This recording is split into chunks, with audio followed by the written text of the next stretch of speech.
आज इस वीडियो में हम बात करेंगे टैक्स नोटिसेस की जो इनकम टैक्स डिपार्टमेंट मोस्टली हर सैलरीड इंडिविजुअल को भेज रहा है, क्योंकि आपने अपनी टैक्स रिटर्न में कुछ ऐसी डिडक्शंस क्लेम करी हैं जो फेक हैं, बोगस हैं, बिल्कुल झूठी हैं, और उस बेसिस पे आपने अपनी टैक्स लायबिलिटी को कम किया और गवर्नमेंट से टैक्स रिफंड क्लेम किया। तो आज इस वीडियो में हम यही समझेंगे कि ऐसी सिचुएशंस में आपको उसको कैसे डील करना है। तो मेक श्योर करें, समझें इस वीडियो को पूरा डिटेल तक और अपने उन फ्रेंड्स को भी शेयर करें जिनको लगता है कि ये इशू उनके साथ भी हो सकता है या हो चुका है या वो ऑलरेडी डील कर रहे हैं। सबसे पहले समझते हैं कि बैकग्राउंड क्या है। पिछले 3-4 सालों में टैक्स अथॉरिटी ने पूरा डेटाबेस रिव्यू किया सैलरी टैक्स पेयर्स का। ये समझा कि टैक्स रिटर्न में कैसी कैसी क्लेम्स किए जा रहे हैं, कैसे कैसे टैक्स डिडक्शंस लिए जा रहे हैं, और 14 जुलाई को पैन इंडिया बेसिस पे 200 जगहों पे कंप्लीट रेड करी है। इंडिविजुअल्स पे भी, जो टैक्स रिटर्न्स बनाते थे उनके पे भी, और इंटरमीडियरीज पे भी। और वहां जाके ये समझ में आया कि प्रॉपरली फेक क्लेम करे जा रहे हैं विदाउट जस्टिफिकेशन, विदाउट डॉक्यूमेंटेशन। और इसमें क्या था,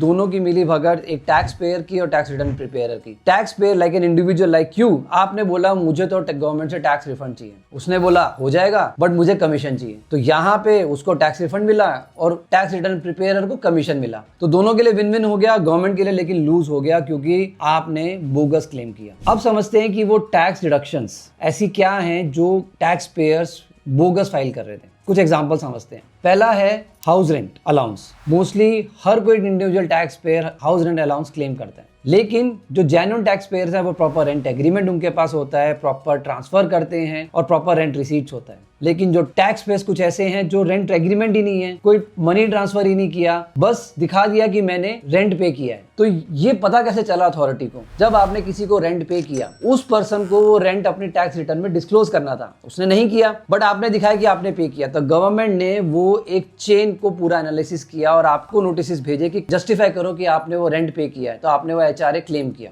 एक और बात करते हैं डिडक्शन की, हेल्थ इंश्योरेंस प्रीमियम, जिसको सेक्शन 80D में बोलते हैं। आपने दिखा दिया बोगस कि मैंने तो इंश्योरेंस पे किया और मेरे को डिडक्शन दे दी जाए, लेकिन आपने ये नहीं सोचा कि वो जो इंश्योरेंस प्रीमियम कंपनी जो है वो आगे डिस्क्लोज करती है टैक्स अथॉरिटीज को कि ये इंडिविजुअल्स, इतने सारे इंडिविजुअल्स हैं जिन्होंने इंश्योरेंस प्रीमियम पे किया। आपने नहीं किया, अथॉरिटी ने पूरा डेटा मैप किया, पता चला इंश्योरेंस कंपनी में आपका नाम था ही नहीं और आपने क्लेम कर लिया, तो आप पकड़े गए। ऐसी ही एक बहुत कॉमन डिडक्शन जो टैक्स पेयर्स ने ली है वो है donations. Donation to political parties, donation to charitable trust. अब उसमें सिंपल क्या था कि आपने दिखा दिया आपने डोनेशन ली है और बैक चैनल पे आपको वापस आ गई। लेकिन जब उन अथॉरिटीज ने रिपोर्ट किया तो उसमें आपका नाम था, लेकिन उन पॉलिटिकल पार्टीज, चैरिटेबल इंस्टीट्यूशंस पे भी रेड हुई और पता चला ये एक पूरा सर्कल है, लूप है, बोगस डोनेशन दिखाने का और बैक चैनल से वापस देने का कुछ कमीशन के साथ। पिछले 4 महीने में 40,000 टैक्स पेयर्स ने अपनी टैक्स रिटर्न्स को अपडेट किया, अमेंड किया, क्योंकि उनको लगता था कि हमने फॉल्स क्लेम्स करे, बोगस क्लेम्स करे। और आपको पता है कि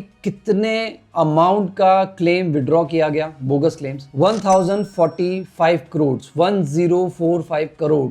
ऑन एन एवरेज एक टैक्स पेयर ने 2,61,000 का क्लेम विड्रॉ किया। कितना बड़ा अमाउंट है सिर्फ 40,000 टैक्स पेयर्स का। और लास्ट 4 मंथ्स का डेटा है जो इनकम टैक्स अथॉरिटी ने रिपोर्ट किया है। तो अब आपको क्या करना चाहिए ये समझते हैं। आप अपनी पिछले 4 साल की रिटर्न्स को चेक करें, चाहे आपने खुद भरी हो या किसी से भी भरवाई हो, और चेक करें कि क्या आपने कोई फेक टैक्स रिडक्शन क्लेम करी है, नहीं करी। पिछले 4 साल की मतलब फाइनेंशियल ईयर 20-21, 21-22, 22-23, 23-24, 1 अप्रैल 20 से लेकर आप एक बार चेक करें आपने अपनी टैक्स रिटर्न्स में क्या क्या क्लेम दिखाए हैं। अगर आपको लगता है कि आपने ये टैक्स रिडक्शंस जो हैं वो बोगस दिखाई हैं, फेक दिखाई हैं, तो एक ऑप्शन आपको टैक्स अथॉरिटीज देती है, अपनी इन टैक्स रिटर्न्स को अपडेट करो, अमेंड करो। तो यहाँ टैक्स अथॉरिटी कहती है कि आपको एक तो वो टैक्स पे करना है, प्लस कुछ % एडिशनल टैक्स देना है एज एडिशनल टैक्स और इंटरेस्ट और as a late fee, right. Now financial year 20-21 की आप रिटर्न कब तक अमेंड कर सकते हैं? मार्च 31, 2026। गवर्नमेंट कहीं ना कहीं ये कहती है कि अगर आप सेल्फ डिस्क्लोजर करते हो तो हम आपको पेनल्टीज नहीं लगाएंगे, हम आपको कोई टैक्स स्क्रूटनी नहीं करेंगे, आपकी रिटर्न को रिव्यू नहीं करेंगे, जो कहोगे मान लिया जाएगा। लेकिन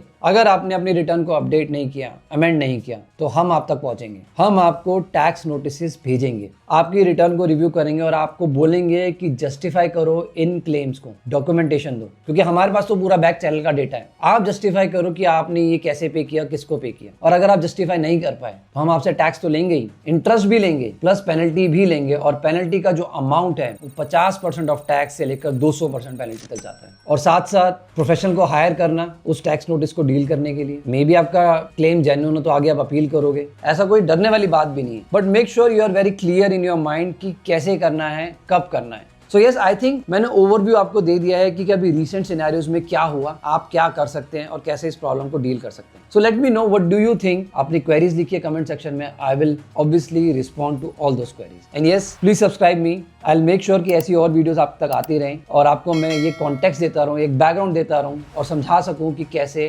टैक्सेस पे आपका इंपैक्ट होता है, कैसे नए नए बिजनेस मॉडल्स आ रहे हैं और आपकी नॉलेज को अपग्रेड करता है। This is C A Rahul Jain signing of.